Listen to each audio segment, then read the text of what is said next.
Umaasa po si Government Peace Panel Chair Miriam Coronel Ferrer na agad na matatalakay ang substitute bill ng Senado sa Bangsamoro Basic Law.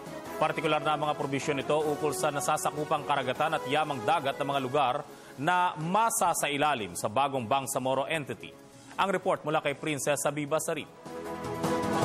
Sino nga ba ang may mas karapatan sa mga yamang dagat na nakapaloob sa Bangsamoro Autonomous Region o ang tinatawag nila na inland waters? Kung sakaling maaprubahan ang substitute bill na inihain ng Senado, ang Bangsamoro mawawala ng karapatan sa kanilang mga yamang dagat maging sa mga palaisdaan, mga lawa at ilog. Ito'y dahil sa tinanggal na Senate Bill 2894 na nagsasabi na may karapatan ang Bangsamoro sa inland waters. Ayon kay GPH Peace Panel Chair Miriam Coronel Ferrer, ang pagtanggal umano ng bill na ito'y nakakabagabag. Anya, malaki ang tungkulin ng Autonomous Region sa pagpapaunlad ng rehiyon at environmental plan nito para sa kaayusan ng kanilang inland waters kasama ang municipal coastal waters. Dagdag ni Ferrer, bakit pa kailangang tanggalin ang tungkuling ito kung mismong Regional Development Councils o RDC ng Administrative Regions ay mandatong gawin ito?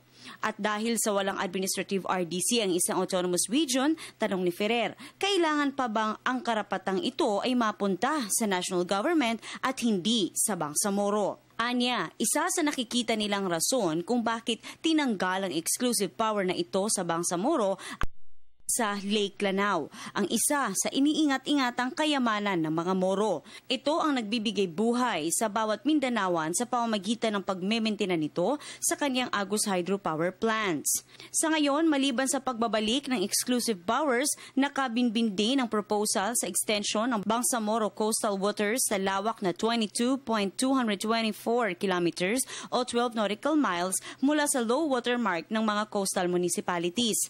Kaya't kung ginagawa ng mga mambabatas ang kanilang tungkulin ukol sa pagsusulong ng panukalang batas, ang mga Moro ginagawa din ng lahat upang ipanawagan ang tamang isa sa batas na panukala. Si Driza Lininding, aktibong boses ng mga Moro at founder ng Free the Bangsamoro Movement, panawagan niyang ibalik sa orihinal na draft ng panukala. Ito'y ang BBL na mula pa sa CAB at FAB.